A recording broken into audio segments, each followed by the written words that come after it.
Bienvenue au studio, je suis Alex Yemek. Je vais vous raconter cette histoire qui s'est passée en Pennsylvanie aux États-Unis. C'est l'histoire d'un homme que j'appelle George. Je ne vais pas donner son vrai nom. George qui épouse Anne. Anne aussi, ce n'est pas son vrai nom. Et donc, George et Anne font 5 ans de mariage. Dans les 5 ans de mariage, ils ont 2 enfants. Un qui a 4 ans, le garçon, la fille a 2 ans. Un jour, la fille tombe malade et on l'amène à l'hôpital et on veut du sang. On se rend compte que George ne peut pas donner du sang à sa fille parce que son groupe sanguin est très éloigné de celui de sa fille. Alors, il commence à s'inquiéter. Il se dit, mais c'est bizarre. Il demande à faire un ADN à sa fille de 2 ans. Quand il fait l'ADN, il se rend compte que la fille n'est pas sa fille. Et donc, il décide de faire un autre ADN pour son fils. Il se rend compte aussi qu'il n'est pas son fils. Donc, la femme avec qui il est marié depuis plus de 5 ans était infidèle. Pire encore, a eu 2 enfants et a fait croire à George que c'était ses enfants. George se met en colère, il demande le divorce, mais pas seulement le divorce, il demande aussi que sa femme lui rembourse pour tout le temps qu'il a été avec elle et il a dépensé pour ses enfants. Alors, il sort de la maison et il va habiter avec une autre femme. Il n'attend même pas que le divorce finisse. Il est déjà avec une autre femme. Et donc, pendant les investigations, on se rend compte que la femme avec qui il vit a aussi 2 enfants. On va nommer cette femme Marie. Et quand on investigue un peu plus, on se rend compte que les 2 enfants de Marie sont supposés être les enfants de George. Ça veut dire quoi? Ça veut dire que même George, pendant le mariage avec Anne, lui aussi était infidèle. Et donc on dit à George, mais écoute, toi aussi tu étais infidèle. C'est-à-dire que oui, vous pouvez divorcer, mais ta plainte contre ton ex-femme pour qu'elle te rembourse l'argent que tu as dépensé sur les enfants qui ne sont pas les siens, c'est un peu hypocrite. Voilà donc comment les deux se séparent. Anne va vivre avec le vrai père de ses 2 enfants, que je vais appeler Bob, et George, de son côté, il va vivre avec sa maîtresse, que j'appelle Marie. Mais un autre problème se pose. Un homme, que je vais appeler Richard, se pointe et déclare que c'est lui le père des enfants de Marie.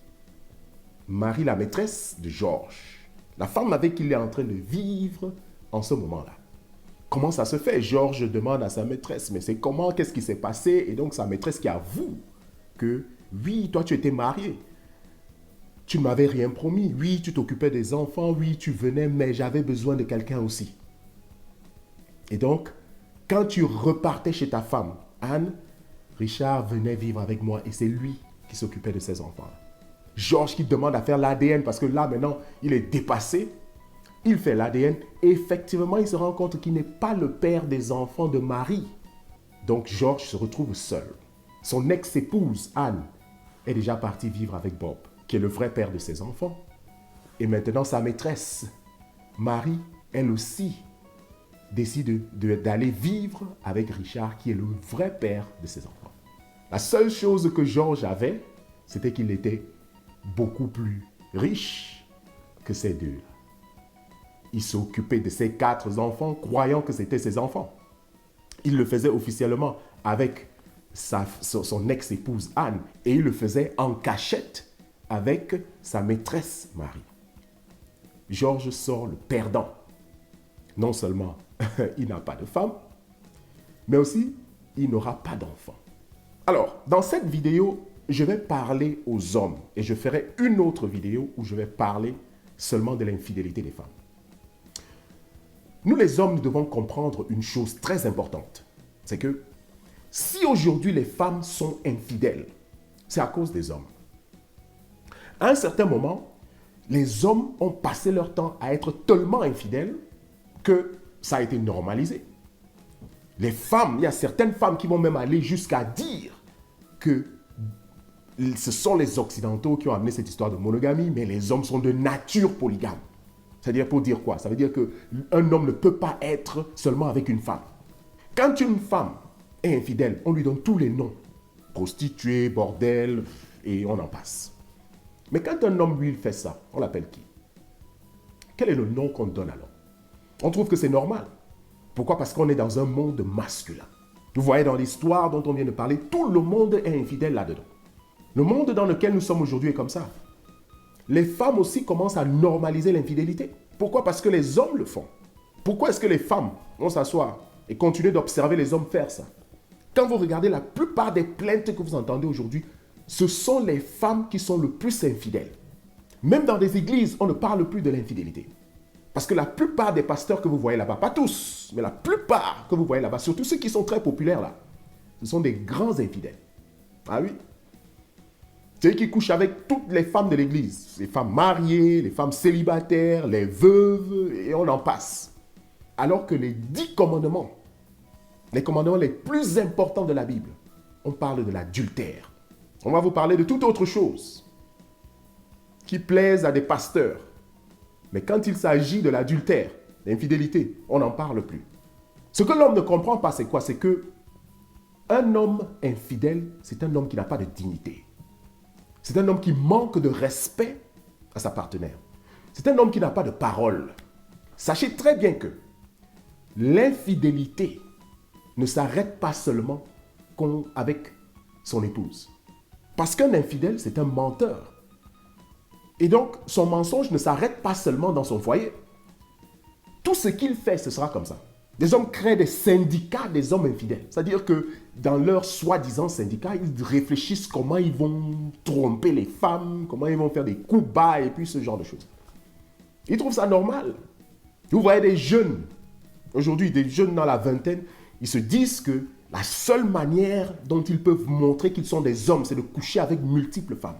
Il est dans le quartier, c'est lui qui couche avec toutes les femmes. Et donc les femmes parlent de lui. Oh, il est très bon dans le sexe. Et donc il se voit comme un champion. C'est-à-dire quelqu'un à qui on doit donner un Oscar. Et les femmes, puisque une femme parle de lui, alors les autres aussi veulent coucher avec lui. Parce qu'il est jeune, il n'a pas d'expérience. C'est quand il va arriver dans la trentaine, quarantaine, qu'il se rend compte que tout ce qu'il faisait là, ça ne lui a rien apporté dans la vie. Quand quelqu'un de sérieux arrive au quartier, et que les mêmes femmes qui se dirigeaient vers lui pour le plaisir, commencent à se diriger vers cet homme-là. Pourquoi? Parce que lui, il est quelqu'un de stable, elles veulent quelqu'un de sérieux. Il se fâche, il est jaloux. Il ne se rend pas compte que ces femmes-là étaient en train de l'utiliser. Lui, dans sa jeunesse, se disait, oh non, il est viril, il est fort. Et c'est ce genre de personnes-là qui veulent après donner des conseils à leurs enfants. Quand ils sont déjà dans la quarantaine, cinquantaine, il veut dire à ses enfants, écoute mon fils, ne fais pas ça parce que moi, j'ai vécu. Là, ton enfant te dit, ah, père, ça c'était votre temps. Tu as vécu quoi? Dans notre temps, nous, on est plus professionnels que ça. Si toi, tu as raté ta vie, c'est parce que tu n'as pas su faire ça. Moi, je vais te montrer. Les gens ne comprennent pas souvent que ce n'est pas les paroles qui changent les gens. Ce sont les actions qui changent. Vous n'avez pas besoin de parler à quelqu'un. C'est-à-dire que quand on vous voit, quand vous êtes un homme digne, vous avez le respect parce que votre aura attire le respect. Il y a d'autres catégories des hommes, ceux qui sont mariés pendant des années et des années. C'est-à-dire que vous allez les voir mariés pendant 30 ans, 40 ans et on en passe. Ceux-là, quand ils arrivent dans des églises ou bien dans des organisations, on les applaudit. Oh, ils célèbrent 50 ans de mariage. Ah, on applaudit. Mais la question c'est, pendant ces 50 ans de mariage, est-ce que vous avez été fidèle? La plupart du temps, non. L'homme n'a pas été fidèle. Mais, il célèbre 50 ans de mariage. Quand on dit 50 ans de mariage, sa femme le regarde, elle tourne les yeux. On peut seulement s'imaginer les choses qu'elle dit dans sa tête. Si vous saviez ce que j'ai vécu pendant ces 50 ans de mariage. Donc devant les hommes, il a l'air d'être un exemple. Mais devant sa conscience, est-ce qu'il est un exemple? Quand on est fidèle, on n'est pas seulement fidèle pour sa femme. On est fidèle pour soi-même. On comprend l'importance d'aimer. Parce que quand on dit de ne pas commettre l'adultère, ce n'est pas nécessairement parce que Dieu a des problèmes avec le fait qu'un homme puisse coucher avec multiples femmes. Il n'a pas vraiment de problème à ça, puisque même la polygamie est acceptable. Le problème de l'adultère, commettre l'adultère, c'est le mal qu'on cause à l'autre. C'est ça qui est beaucoup plus important. Voilà pourquoi on dit que, dans la Bible, les 10 commandements sont résumés en un seul commandement. Aime ton prochain. Quand tu aimes quelqu'un, il y a certaines choses que tu ne vas pas faire. Parce que tu te mets à la place de cette personne.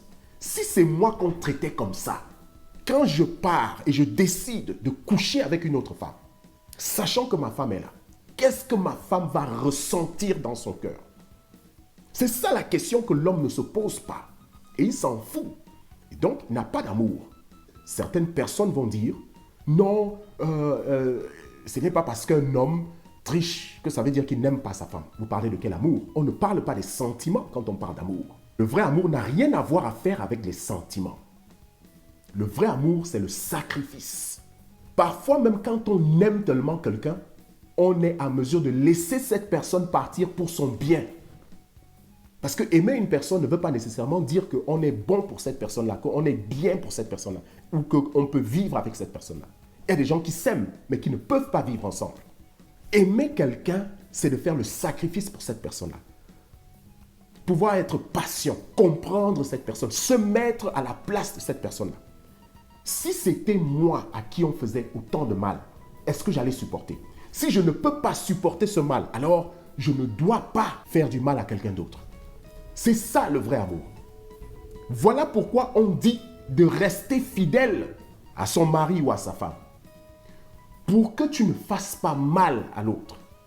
Pour que l'autre ne souffre pas à cause de toi. Il y a des gens qui tombent malades, qui ont des AVC à cause de ce que leur mari leur ont fait. Parce que ce que vous avez dans l'infidélité, vous avez des gens qui apportent une maladie à l'autre, vous vous mélangez ensemble et vous créez un désordre non seulement physique, mais aussi spirituel, mental, émotionnel, qui entraîne des maladies et autres. Un homme fidèle, la plupart du temps, quand il se sépare d'une femme, il va prendre le temps avant de trouver une autre femme. Pourquoi? Parce qu'il veut s'assurer que quand il va se mettre avec une autre femme, qu'il ne va pas revenir avec son ex. Ah oui, parce que l'homme fidèle, lui, quand il est déjà avec une autre femme, il ne peut plus repartir coucher avec son ex. Les choses qu'on a l'habitude de voir les hommes faire ici. Les hommes et les femmes. C'est eux qui se sont déjà séparés. Et puis vous les voyez, il est là, il va avec une autre femme. Il revient encore avec son ex, coucher avec elle. Surtout quand ils ont des enfants ensemble. Il revient coucher avec elle, et puis ils vont encore se séparer, ils repartent encore. Et ils ont des paroles qu'ils utilisent là. Ils vous font comprendre que ton ex va toujours rester ta femme. Ça veut dire quoi? Ça veut dire que quand ça ne donne plus tellement dehors là-bas, ou alors il y a l'envie, ils peuvent toujours revenir ensemble pour avoir des rapports sexuels. Un homme fidèle ne se comporte pas comme ça. Quand un homme fidèle vous dit que entre toi et moi c'est fini, croyez en sa parole. Ah oui. Parce qu'il y a des femmes qui vivent avec des hommes qui sont infidèles. Et dans toute leur vie, pendant qu'ils étaient ensemble, ils se séparaient. La femme décide de partir, soit dans sa famille ou bien je ne sais où. Et l'homme va toujours venir supplier. Pardon, maman, reviens. Et donc, elle était habituée à ça. Quand finalement elle se sépare de cet homme et qu'elle se met avec un homme qui est digne, un homme qui est fidèle, qu'est-ce qui se passe? Elle veut faire la même chose. Dès qu'il y a un problème, elle veut déjà partir chez sa famille. Quand l'homme qui est fidèle vous dit, dès que tu pars, tu ne vas pas revenir, croyez en ça. Surtout si lui, il sait qu'il n'a pas tort dans ce problème. Ou alors vous êtes en train de vouloir exagérer. Ou alors il sait que vous êtes en train de vouloir lui faire du chantage. Parce que dès qu'il se met avec une autre femme, revenir avec vous, c'est être infidèle à la femme avec qui il est en ce moment-là. Les hommes qui sont fidèles ne font pas des va-et-vient. La différence avec un homme fidèle, c'est que il peut ne pas durer dans son mariage pour d'autres raisons. Il ne s'entend pas avec sa femme, il ne connecte pas spirituellement, ça peut être toute autre raison, à part l'infidélité. Et il divorce. Il peut se marier 5-6 fois. Mais ce qui est très important avec lui, c'est que pendant ces 5 mariages, il a été fidèle à chacune de ces femmes-là. Parce qu'il tient à sa parole. Ce sont ces gens-là aussi, la plupart du temps, qui ont beaucoup de succès, même dans leurs entreprises financières et autres. Pourquoi? Parce qu'ils tiennent à leur parole. Quand ils vous promettent quelque chose, ils le font avec dignité. Pourquoi? Parce que pour eux, la fidélité n'est pas seulement limitée à leur femme, mais ça a beaucoup à voir avec leur dignité, avec leur personnalité, avec leur futur. L'homme africain doit comprendre un truc. Que si aujourd'hui, les gouvernements que nous avons nous déçoivent, sont des déceptions pour les sociétés, c'est parce que la plupart de ces gens-là étaient infidèles à leur foyer. Ils ont commencé le mensonge dans leur propre foyer. Alors, si eux, ils étaient infidèles à leurs femmes, pourquoi est-ce qu'ils doivent être fidèles à la population? Pourquoi est-ce qu'ils doivent être fidèles à leur pays? Il faut toujours comprendre une chose. Pour qu'on puisse diriger de grandes choses, il faut d'abord être à mesure de diriger de petites choses. C'est ça la réalité de l'homme. C'est ça la philosophie de la vie. Ce que vous êtes aujourd'hui, vous devez aller chercher les racines dans le passé. Alors, si un homme veut être respecté, il doit d'abord donner du respect. Et être fidèle à votre femme, c'est d'abord lui donner du respect. La raison pourquoi la plupart des femmes aujourd'hui sont infidèles, c'est à cause de nous les hommes. Qu'on le veuille ou pas, c'est la vérité. À ma prochaine vidéo, je parlerai de l'infidélité des femmes. Merci d'avoir suivi cette vidéo.